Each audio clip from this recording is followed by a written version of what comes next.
আসসালামু আলাইকুম ওয়া রাহমাতুল্লাহি ওয়া বারাকাতুহু। আশা করছি সকলে ভালো আছেন। আজকে আমরা আলোচনা করব সাবজেক্ট নিয়ে। সাবজেক্ট বলতে আসলে এখানে সাবজেক্ট হিসেবে কোন কোন পার্সোনালিটিস বসতে পারে এবং সাবজেক্ট হিসেবে যখন আমার একটা কি বলে নাউন প্রোনাউন বা অ্যাডজেক্টিভ কি হলে আমার ভার্বটা কি হবে, অর্থাৎ রাইট ফর্ম অফ ভার্বেরও একটি অংশ হবে। শেষের দিকে আমরা খুব গুরুত্বপূর্ণ একটি রুলস নিয়ে আলোচনা করব। আগেই বলে রাখছি, আজকের ক্লাসটা একটু দীর্ঘ হলেও শেষ পর্যন্ত দেখার চেষ্টা করুন। আশা করছি ভালো লাগবে ইনশাল্লাহ। দেখুন, আমরা প্রথমে দেখি সাবজেক্ট হিসেবে কি কি বসতে পারে।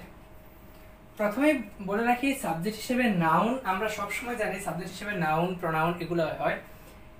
এখানে নাউন হচ্ছে কি কোনো কিছুর নাম, অর্থাৎ আমাদের আগেও বলা আছে একটি ক্লাসে নাউন হচ্ছে চোখ বন্ধ করে খোলার পরে আমার সামনে যত কিছুই আছে প্রত্যেকটিরই নাম হচ্ছে মূলত নাউন। এছাড়া নাউন ফ্রেজ এবং নাউন ক্লজও কিন্তু সাবজেক্ট হিসেবে বসতে পারে। এখন ফ্রেজ এবং ক্লজ কি এটা নিয়ে বিস্তারিত ক্লাস নেওয়া আছে, তারপরেও আমি এখন জাস্ট এক বাক্যে যদি বলি, ফ্রেজ হচ্ছে একটা বাক্যাংশ, ক্লজও একটা বাক্যাংশ। দুইটার মাঝে পার্থক্য হচ্ছে ফ্রেজের মধ্যে কোনো ফাইনাইট ভার্ব থাকবে না। ফাইনাইট ভার্ব হচ্ছে যে ভার্বের মাধ্যমে টেন্স চেনা যায়, অর্থাৎ ফ্রেজের মধ্যে কোনো ফাইনাইট ভার্ব থাকবে না, কিন্তু ক্লজের মধ্যে ফাইনাইট ভার্ব থাকবে। তাহলে আমরা বলতে পারি আমার সাবজেক্ট হিসেবে নাউন, নাউন ফ্রেজ এবং নাউন ক্লজ এগুলো হতে পারে। এছাড়াও প্রোনাউন বসতে পারে। প্রোনাউন কি নাউনের পরিবর্তে যেটা বসে সেটা হচ্ছে প্রোনাউন। এরপরে জিরান্ডও অনেক সময় সাবজেক্ট হিসেবে আসতে পারে। এখন শুধু জিরান্ড মানে কি, আমরা জানি জিরান্ড মানে হচ্ছে ভার্ব প্লাস আইএনজি। এখন ভার্ব প্লাস আইএনজি ছাড়াও জিরান্ড ফ্রেজ বসতে পারে। জিরান্ড ফ্রেজ কি আমরা আগে বলেছি, ফ্রেজ কি, ফ্রেজ হচ্ছে বাক্যাংশ, অর্থাৎ কয়েকটি শব্দের সংযোগ বা কয়েকটি শব্দের সংমিশ্রণে ফ্রেজ গঠিত হয়। একাধিক শব্দ, এখানে দুই মানে একের অধিক শব্দ থাকবে। আর জিরান্ড ফ্রেজ হচ্ছে যেই ফ্রেজটা ভার্বের সাথে আইএনজি দিয়ে শুরু হয়। ওকে, তারপর ইনফিনিটিভ। ইনফিনিটিভ মানে আমরা জানি টু প্লাস V1, অর্থাৎ ভার্বের বেস ফর্ম হচ্ছে সাবজেক্ট হিসেবে বসতে পারে। এরপরে যদি আমরা দেখি প্রিপোজিশনাল ফ্রেজও অনেক সময় সাবজেক্ট হিসেবে আমরা দেখতে পারি। প্রিপোজিশনাল ফ্রেজ নরমালি আমাদের সাধারণ, আমরা প্রাথমিকভাবে যদি বলি সেটা হচ্ছে প্রিপোজিশনাল ফ্রেজটা নরমালি শুরু হবে প্রিপোজিশন দিয়ে। তারপরে যদি আমরা দেখি ভার্বাল নাউন, এখন অনেকেই ভার্বাল নাউন সম্পর্কে ধারণা থাকে না, অর্থাৎ ভার্বাল নাউনটা কি সেটা আমরা অনেকেই জানি না। অনেক সময় আমরা ভার্বাল নাউন, জিরান্ড এবং হচ্ছে প্রেজেন্ট পার্টিসিপল এগুলোর মধ্যে গুলিয়ে ফেলি। তো আমরা প্রেজেন্ট পার্টিসিপল, ভার্বাল নাউন, জিরান্ড সম্পর্কে বিস্তারিত আলোচনা করব। এখানে শুধু এটুকু বলে রাখি, ভার্বাল নাউন হচ্ছে সেই নাউনটা যেটা দি প্লাস ভার্বের সাথে আইএনজি প্লাস অফ থাকে, অর্থাৎ দি প্লাস ভার্বের সাথে আইএনজি প্লাস অফ যদি দেখি তাহলে আমরা বলে নিব এটা হচ্ছে একটা ভার্বাল নাউন। আমরা এক্সাম্পলে গেলে আরো বিস্তারিত দেখব। এরপরে অনেক সময় অ্যাডভার্বও কিন্তু কি সাবজেক্ট হিসেবে বসতে পারে। ওকে, এই হচ্ছে আমাদের সাবজেক্ট হিসেবে কি কি হবে সেটা নিয়ে একটু তালিকা বা একটা রুলস নিয়ম আমরা দেখলাম।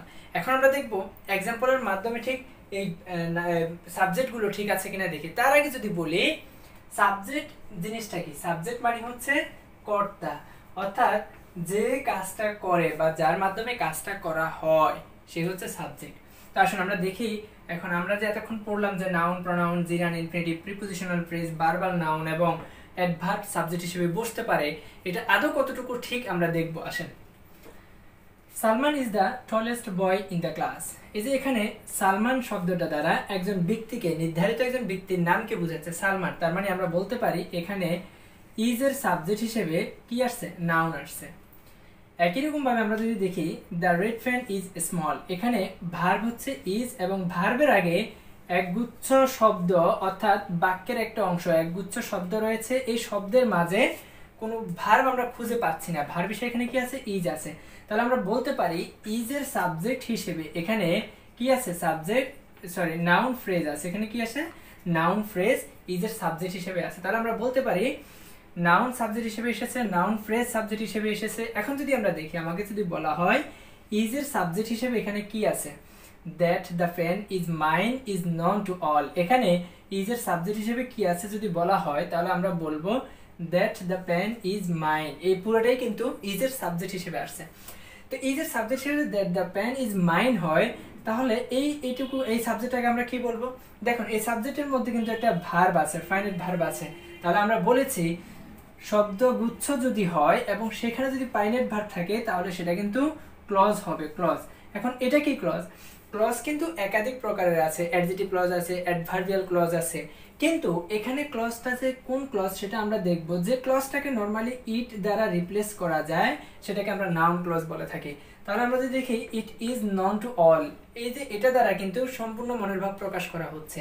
তাহলে that the pen is mine, এটা দ্বারা এটাকে ইট দ্বারা যদি রিপ্লেসমেন্ট করা যায় তার মানে এটা নাউন ক্লজ। এছাড়াও আরো কিছু বিষয় আছে, আমরা বিস্তারিত ক্লজের ক্লাসে দেখবো, আমাদের একাধিক ক্লজের ক্লাস নেওয়া আছে, সেই ক্লাসগুলো দেখলে আরো বেশি ক্লিয়ার হয়ে যাবে। তাহলে আমরা বলতে পারি এখানে আমার ইজ এর সাবজেক্ট হিসেবে কিন্তু নাউন ক্লজ এসেছে। ওকে, তারপরে যদি দেখি আমরা she is going to all, এখানে শি দ্বারা কিন্তু একজন বালিকাকে বোঝাচ্ছে। মনে করেন আমরা বলতে পারি সীমা, সীমা হচ্ছে কি একটা বালিকার নাম, এই সীমার পরিবর্তে এখানে শি আসছে, তাহলে শিটা হচ্ছে প্রোনাউন। আমরা তাহলে বলতে পারি এই যে এখানে প্রোনাউন আছে, প্রোনাউন হিসেবে কিন্তু সাবজেক্ট আসছে। ওকে, ইজ এর সাবজেক্ট হিসেবে এখানে প্রোনাউন আসছে। এরপরে সেন্টেন্সটা যদি আমরা দেখি walking is a good exercise, এখানে ইজ এর সাবজেক্ট হিসেবে কিন্তু ওয়াকিং আসছে। এখন অনেকে বলবে ওয়াকটা হচ্ছে ভার্ব, তার মানে আমরা দেখি ওয়াক মানে হাঁটা, আর হাঁটা হচ্ছে ভার্ব, কিন্তু ভাই এখানে ওয়াকিং আছে। ওয়াকিং যদি হয় আর ওয়াকিং অর্থাৎ ভার্বের সাথে আইএনজির পূর্বে অ্যাক্টিভ ভয়েসে আমরা জানি ভার্বের সাথে আইএনজি থাকার পূর্বে কি হবে? অবশ্যই টু বি ভার্ব আসবে, অর্থাৎ to be verb, am is are was আর এগুলো আসবে। যদি এগুলো আসে তারপরে ভার্ব হয় তাহলে সেক্ষেত্রে এটাকে আমরা জিরান বলবো না, কিন্তু সেন্টেন্সের শুরুতে এবং ফাইনাইট ভার্বের পূর্বে যখন কি ভার্বের সাথে আইএনজি আসতেছে তখন সেটা কিন্তু জিরান। এখন জিরান এবং প্রেজেন্ট পার্টিসিপলের মাঝেও কিন্তু অনেক পার্থক্য আছে। যদি জিরান এবং প্রেজেন্ট পার্টিসিপল কি এবং এটা চেনার উপায়গুলো আমরা আরেকটি ক্লাসে আলোচনা করবো ইনশাল্লাহ। আপাতত এটা আমরা জেনে রাখি, সাবজেক্ট হিসেবে যদি ভার্বের সাথে আইএনজি হয় তাহলে সেটা কি হয়ে যাবে? জিরান হয়ে যাবে। তাহলে ইজের সাবজেক্ট হিসেবে এখানে কি আছে? জিরান আছে। এখন যদি দেখি finding fault with others is my pet person, তাহলে এখানে যে পেট পার্সন আছে এবং এর সাবজেক্ট হিসেবে এখানে ইজ এর সাবজেক্ট হিসেবে আছে ফাইন্ডিং ফল্ট উইথ আদার্স। এই যে ফাইন্ডিং ফল্ট উইথ আদার্স এটা হচ্ছে কিন্তু একগুচ্ছ শব্দ বা শব্দ ভান্ডার। তো ইজ এর পূর্বে যে একগুচ্ছ শব্দ আছে এবং শুরুতে ভার্বের সাথে আইএনজি আছে, এরপরে কোনো ভার্ব নেই, এটাকে বলা হচ্ছে ফ্রেজ। তো ফ্রেজ হিসেবে কি, যেহেতু শুরুতে ভার্বের সাথে আইএনজি অর্থাৎ শুরুতে যেহেতু জিরান্ড আছে এবং জিরান্ডের সাথে যেহেতু কিছু শব্দ যুক্ত হয়েছে তাহলে আমরা বলতে পারি এটা হচ্ছে জিরান্ড ফ্রেজ। প্রিয় শিক্ষার্থী বন্ধুরা, এরপরে সেন্টেন্সটা যদি আমরা দেখি to walk is good for health, এখানে ইজ এর সাবজেক্ট হিসেবে আছে টু ওয়াক। এই যে টু ওয়াক শব্দটা আছে, টু ওয়াকের সাথে আমরা যদি বলি ওয়াক হচ্ছে কি ভার্ব, ঠিক আছে, কিন্তু ওয়াকের পূর্বে যখন টু আসছে দ্যাট মিন্স এটাকে বলা হচ্ছে ইনফিনিটিভ। তাহলে আমরা বলতে পারি ভার্ব, এখানে ইজ ভার্বের পূর্বে ইনফিনিটিভ মানে সাবজেক্ট হিসেবে ইনফিনিটিভ এসেছে। এরপরে সেন্টেন্সটা যদি আমরা দেখি in the evening is the best for me, আচ্ছা এটা হচ্ছে পরবর্তী সেন্টেন্সের ইজ ফর মি। এই যে এখানে ইজ শব্দটা আছে মানে ইজ ভার্বটা আছে, ভার্বের সাবজেক্ট হিসেবে কিন্তু এখানে প্রিপোজিশনাল ফ্রেজ আছে। আমি আগেই বলেছি প্রিপোজিশনাল ফ্রেজ নরমালি বা প্রাথমিকভাবে আমরা ধারণা নেওয়ার জন্য বলতে পারি যদি শুরুতে কি থাকে? প্রিপোজিশন থাকে, প্রিপোজিশনের সাথে যদি কিছু শব্দ যুক্ত থাকে, একাধিক শব্দ যুক্ত থাকে তাহলে আমরা সেটাকে বলবো প্রিপোজিশনাল ফ্রেজ। তারপরে সেন্টেন্সটা যদি আমরা দেখি the reading of newspapers helps enrich our stock of words. এই যে সেন্টেন্সটা এখানে আমরা দেখতে পাচ্ছি হেল্পস ভার্বের আগে কি আছে?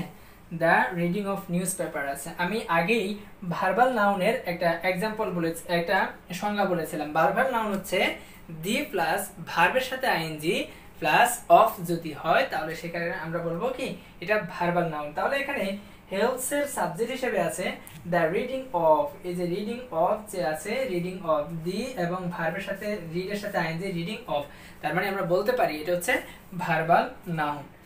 এর পরবর্তী সেন্টেন্সটা যদি আমরা দেখি স্লোলি ডাজ ইট, এই যে স্লোলি আমরা জানি নরমালি বা প্রাথমিকভাবে এলওয়াই যুক্ত অংশটাকে কি বলা হয়? অ্যাডভার্ব বলা হয়। তাহলে স্লোলি, এই যে স্লোলি শব্দটা আছে, স্লোলি এটা হচ্ছে অ্যাডভার্ব, স্লোলি ডাজ ইট, তাহলে স্লোলি এখানে সাবজেক্ট হিসেবে এসেছে। এই ছিল আজকে আমাদের সাবজেক্ট সম্পর্কে মোটামুটি একটা ধারণা। কিন্তু এখন আমরা খুবই গুরুত্বপূর্ণ একটি অংশ নিয়ে আলোচনা করব, সেটা হচ্ছে রাইট ফর্ম অফ ভার্বের অংশ। সেটা কি? দেখুন, আমরা বললাম অ্যাডভার্ব সাবজেক্ট হিসেবে হতে পারে, ভার্বাল নাউন হতে পারে, প্রিপোজিশনাল ফ্রেজ হতে পারে, ইনফিনিটিভ হতে পারে, জিরান্ড হতে পারে, প্রোনাউন হতে পারে, noun phrase, noun clause, noun, এগুলা সাবজেক্ট হিসেবে হতে পারে।